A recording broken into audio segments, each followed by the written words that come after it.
Salut à tous, on est parti pour une foire aux questions. Je vous avais proposé de me poser quelques questions sur la création, l'ouverture de la mercerie, etc.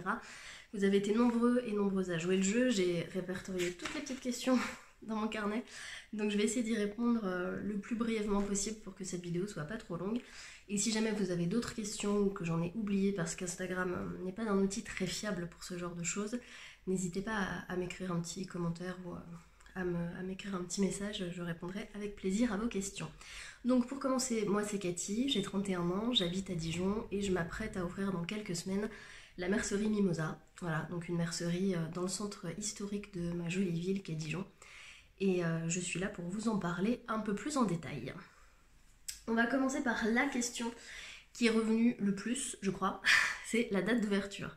Alors, question délicate, j'aurais aimé vous dire que ça ouvre dans une dizaine de jours. C'est ce qui était prévu, le planning était parfaitement rodé, on rentrait de vacances à la fin du mois d'août, on attaquait les travaux d'aménagement, quelques semaines de travaux d'aménagement et on pouvait ouvrir avant la fin du mois de septembre. Sauf que ça aurait été trop facile que ça se passe comme ça.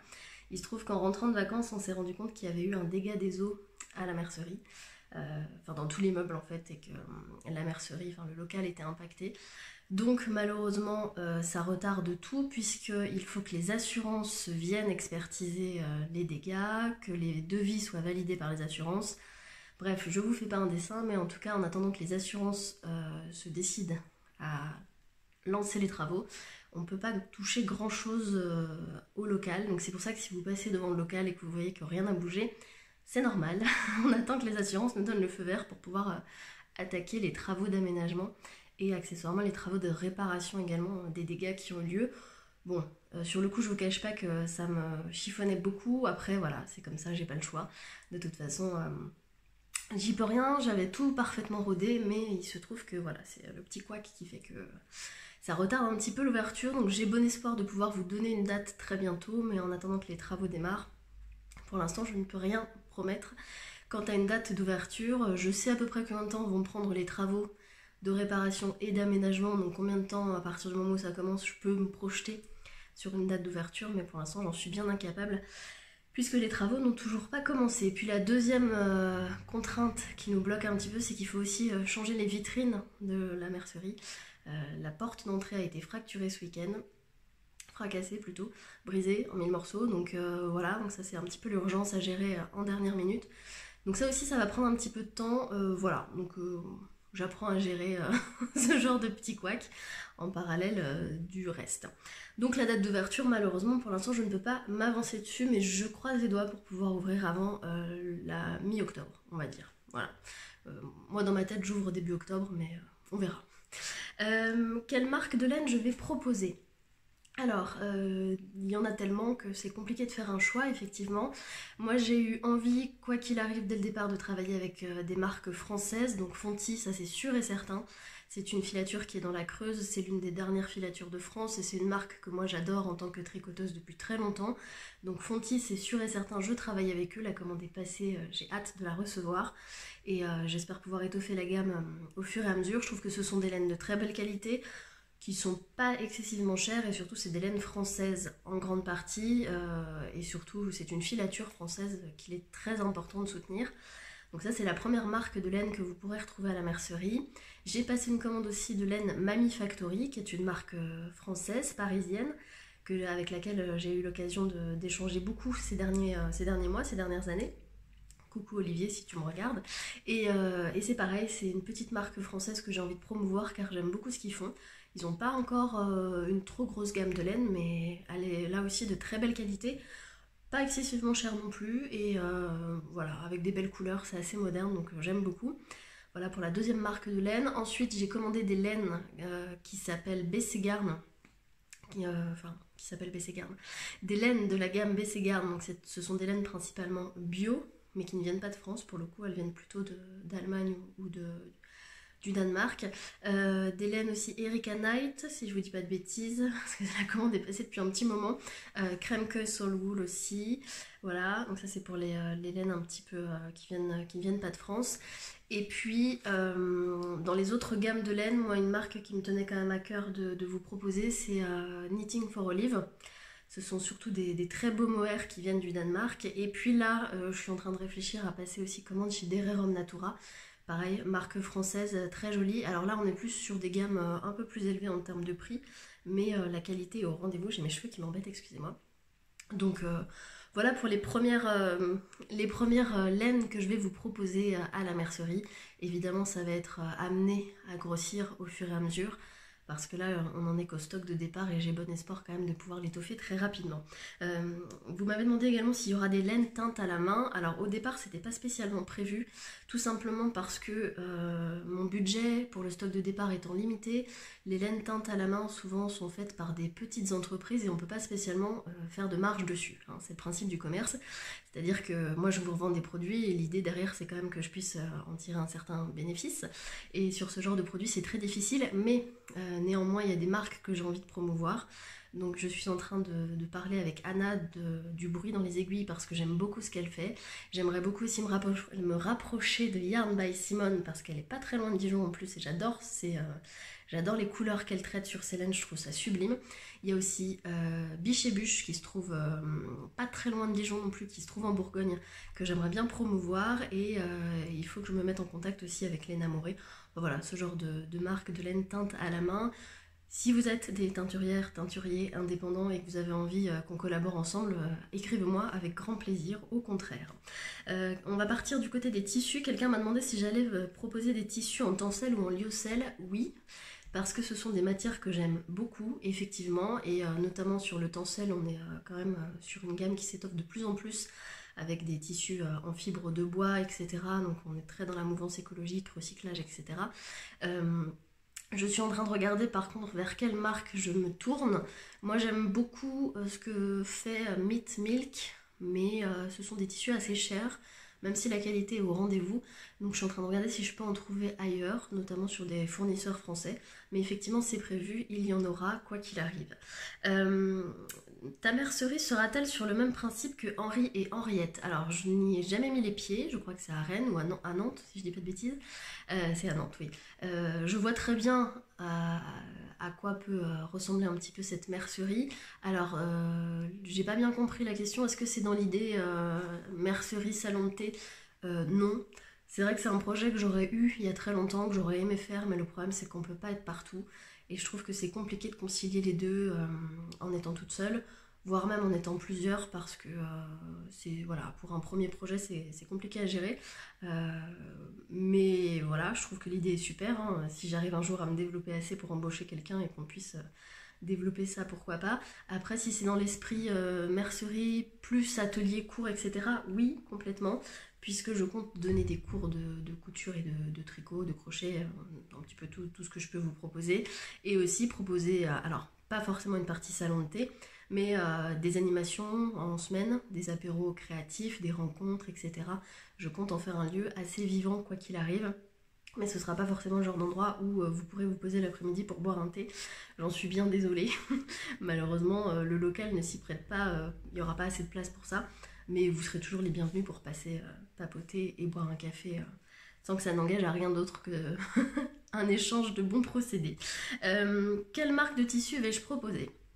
Alors ça c'est pareil, vaste question. J'ai essayé de dénicher des fournisseurs français principalement. Donc j'en ai trouvé quelques-uns qui ne sont donc pas des revendeurs de marque, hein. C'est des tissus qui n'ont pas de marque, mais qui seront très sympas et qui ne sont pas forcément très chers à vous proposer, mais de belle qualité. Et pour ce qui est des marques, je peux déjà vous dire que j'ai commandé la collection hiver de Liz Taylor qui est très canon et que j'ai vraiment hâte de recevoir. Beaucoup de viscose très très jolie pour cet hiver.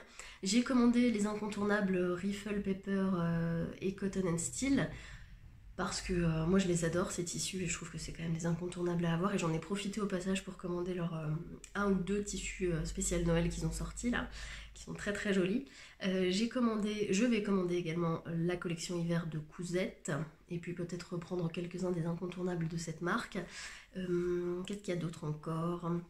Je réfléchis. En fait, j'ai passé tellement de commandes ces derniers temps que je sais même plus ce que j'ai commandé comme tissu. Je pense que je vais quand même commander du Atelier Brunette, même si je suis pas fan de tout ce qu'ils font, c'est certain. Voilà pour les premières les premières marques de tissus un petit peu connues.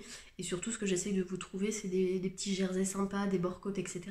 qui sont pas forcément des marques connues, mais qui sont dans des motifs et des couleurs qui changent un petit peu.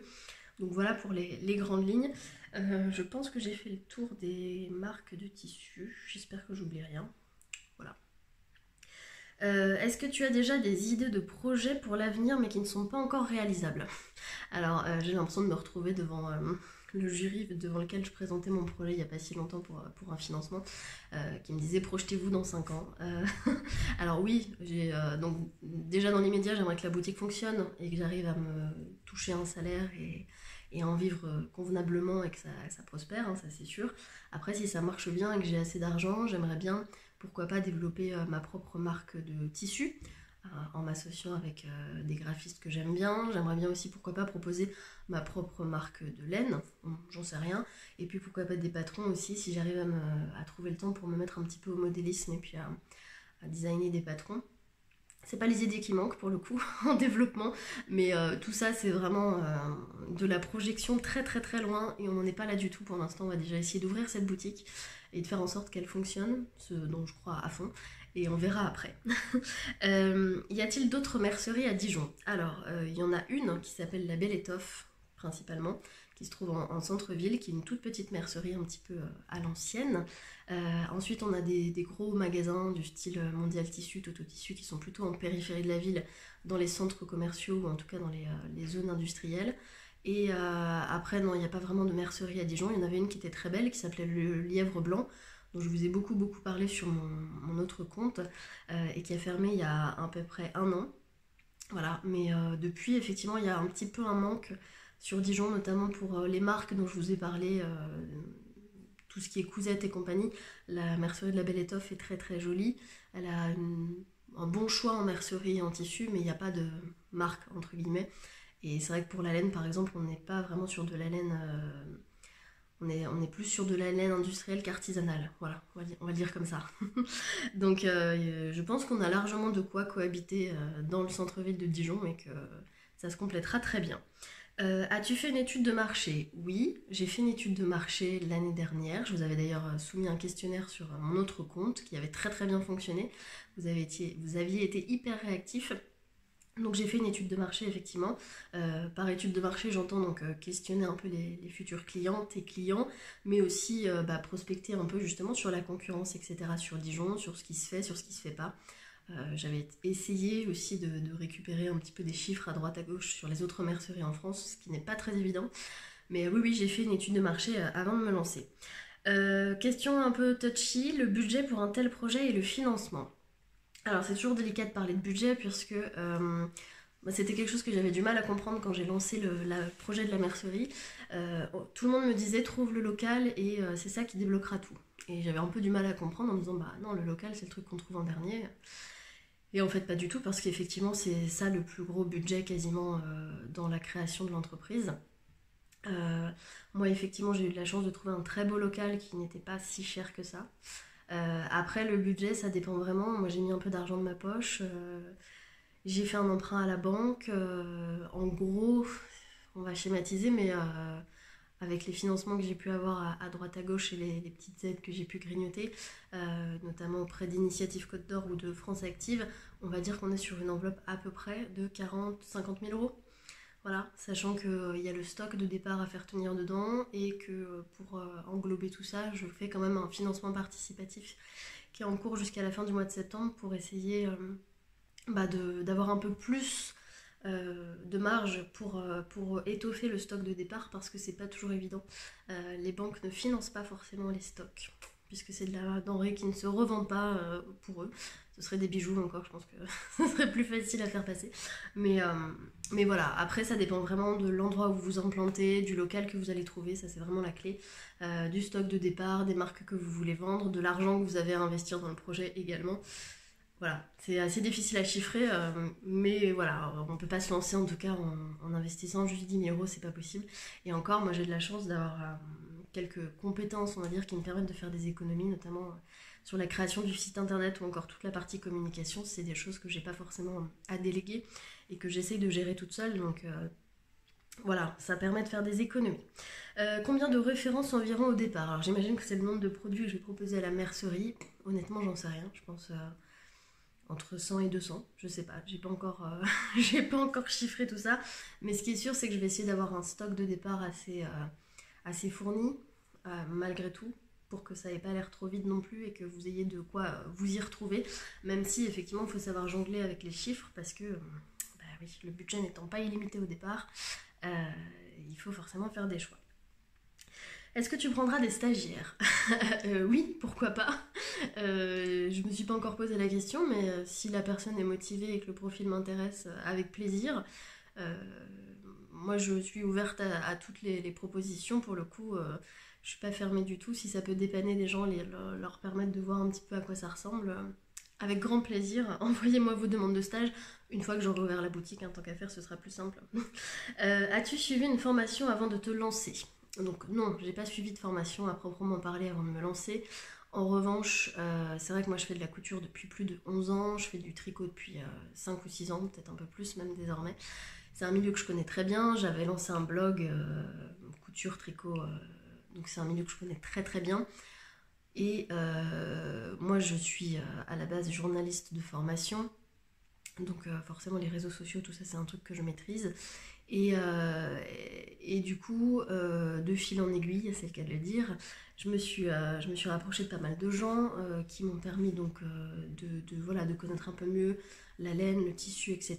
Et surtout, j'ai eu de la chance de passer beaucoup de temps auprès de Lucie qui tenait le Lièvre Blanc à Dijon. Donc j'ai passé beaucoup de temps en boutique avec elle et ça m'a permis en fait de me rendre compte que c'était un univers et un milieu que j'aimais beaucoup, que la relation avec les clients ça me plaisait, que les journées quand je passais du temps là-bas, elles passaient beaucoup plus vite que quand j'étais à la radio et que c'était vraiment un univers qui me plaisait. Donc ça m'a permis de voir un peu les bons et les mauvais côtés de ce métier. Bon, j'ai clairement encore mille choses à apprendre, hein, on va pas se mentir, mais j'ai pu en tout cas m'imprégner un petit peu de l'ambiance des merceries et des coulisses des merceries. En parallèle de ça, moi dans ma famille, on a beaucoup de gens qui ont lancé des entreprises ou des commerces, donc c'est aussi quelque chose qui m'a permis de mesurer à la fois les bons et les mauvais côtés de ce genre de métier, hein. Je mesure très bien les sacrifices que ça va me demander, mais aussi les avantages que ça va m'apporter dans ma vie personnelle. Et puis, en termes de formation à proprement parler, j'ai, bon, dans l'objectif d'ouvrir une mercerie un jour peut-être, j'avais passé en candidat libre un CAP couture vêtements flous en 2019 que j'ai obtenu. Voilà, donc il n'y a pas de formation à proprement parler. Après, c'est sûr que si vous avez pour projet d'ouvrir une mercerie, si vous le pouvez, je vous invite quand même à vous rapprocher d'une mercerie justement et de faire un petit stage d'observation ou en tout cas d'échanger. Moi, je suis vraiment ouverte à toutes vos questions et vos interrogations dans la mesure où vous vous installez pas dans la même rue que moi ou, ou dans la même ville et qu'il n'y a pas de concurrence directe, on peut y aller. On est là pour échanger, on est là pour se serrer les coudes parce que j'estime que plus de gens feront de la couture et du tricot avec des merceries qui vont ouvrir partout en France. On a tout à y gagner. Voilà. Voilà pour la partie formation, donc non pas de formation à proprement parler, mais bon, je sais un peu dans quel domaine je mets les pieds et je me sens tout à fait légitime. Je ne débarque pas comme un cheveu sur la soupe en me disant youpi, je vais jouer à la marchande. Non, c'est quand même mûrement réfléchi. Qu'aurais-tu aimé savoir avant de te lancer? Là, je sais pas parce que je me suis lancée, mais pas vraiment lancée. J'ai fait la plus grosse partie administrative du travail, à savoir la création de l'entreprise, etc. Moi, ce que je peux vous conseiller si vous voulez monter votre entreprise, c'est de vous rapprocher de personnes qui vous aident à le faire. Moi, j'avais été suivie par un organisme qui s'appelle BGE, Bureau de gestion des entreprises. Il y en a partout en France. Ça m'a énormément aidée. Ma conseillère était au top et elle m'a vraiment permis de balayer le terrain, de vraiment faire l'étude de marché, faire le plan de financement. Ça m'a boosté à fond, à fond, à fond. Et puis là, je suis aussi dans un cabinet d'experts comptables qui m'aide beaucoup dans toutes les démarches administratives, donc ça aussi c'est pas mal. J'ai une super conseillère bancaire aussi, donc voilà, s'entourer de gens très très bien, c'est très important. Il faut vraiment y aller au feeling. Et qu'est-ce que j'aurais aimé savoir avant de me lancer? Là, dans l'immédiat, pas grand-chose, parce que je pense que j'avais bien balayé la question. Après, on en reparlera dans un mois ou deux quand j'aurai essuyé les plâtres, je sais pas, moi, des premières clientes mécontentes ou des soucis de comptabilité. Il y a encore mille choses qu'il faut que j'apprenne, mais pour l'instant, Pour l'instant, ça me vient pas en tête. Euh, Comment as-tu choisi le superbe nom de ta mercerie? Merci. Ah là, la question du nom, pas évident du tout, j'avoue. Moi, je savais dès le départ que je voulais pas un jeu de mots autour du fil, des aiguilles, tralala. Enfin, moi, j'aime pas du tout ce genre d'esprit. Je voulais quelque chose à la fois de moderne, mais qui me ressemble. Je voulais pas forcément quelque chose de trop éloigné non plus du sujet. Il fallait quand même qu'il y ait le mot mercerie dedans. Je voulais pas forcément des choses en anglais, même si j'adore cette langue, parce que on va pas se mentir, une mercerie c'est aussi un public un peu plus âgé et forcément les mots en anglais c'est moins facile à prononcer. Et donc j'étais un peu partie dans l'esprit de bah tiens qu'est-ce que j'aime dans les fleurs, les plantes, etc. Et j'adore le mimosa. Voilà, c'est une plante que j'aime énormément. Je trouvais que ça sonnait très très bien, les deux mis ensemble, mercerie, mimosa. En plus, c'est un super cocktail pour le brunch, donc on va pas se mentir, ça fait deux en un. Non, voilà, donc en fait, c'est un petit peu par hasard. J'ai pas brainstormé pendant des heures pour trouver le nom de la mercerie. J'avais pas énormément d'idées, mais celle-ci, elle m'est venue assez vite et je trouvais ça sympa. Donc j'ai vérifié que ça n'était pas déjà pris en France, parce que c'est important quand même. Et voilà. Donc comment est né le nom de la mercerie Mimosa? J'en ai un peu parlé vite fait autour de moi, les gens ont plutôt bien réagi, je me suis dit allez banco, on y va. Je trouvais que ça me collait plutôt bien à ma personnalité, enfin voilà. Donc c'est comme ça qu'est né le nom. Vas-tu reprendre les rendez-vous tricot dans la mercerie? Oui, j'ai super hâte si vous saviez. Les rendez-vous tricot, donc c'est un apéro tricot que j'ai lancé il y a 2 ans sur Dijon, que j'essayais de faire une fois par mois, voire un peu plus, qui a forcément été très très ralenti par les confinements, etc. Et là, c'est vrai que ces derniers temps, j'en ai beaucoup moins fait parce qu'à cause des mesures sanitaires, c'est compliqué de se réunir. Mais oui, oui, c'est prévu au moins une fois par mois, voire 2 fois par mois dans la mercerie. Il y aura des rendez-vous tricot slash couture, parce qu'on va essayer d'ouvrir à tout le monde, où on pourra se réunir à une petite dizaine, douzaine de personnes, voilà, à la bonne franquette, le soir, après le travail, pour échanger autour de nos projets et tricoter ensemble, ou broder, ou coudre, ou quoi que ce soit. Mais en tout cas, oui, oui, c'est sûr que c'est prévu. Dès l'ouverture, il y aura un planning qui sera communiqué. Vous pourrez vous inscrire, ce sera gratuit. Et ce sera juste sur inscription. Et j'ai vraiment hâte qu'on puisse reprendre ces rendez-vous, parce que moi, je les adore, ces rendez-vous. Donc, vivement qu'on puisse se réunir de nouveau. Je suis en train de créer une mercerie, tu as quelques mois d'avance, c'est top de te suivre. Eh bien écoute, avec grand plaisir. Si ça peut t'aider un petit peu de suivre les coulisses de cette création de mercerie, ça me fait plaisir. Et bon courage pour la suite, parce que c'est quand même... ça demande un peu d'énergie, on va dire. Combien de temps pour les démarches avant d'ouvrir?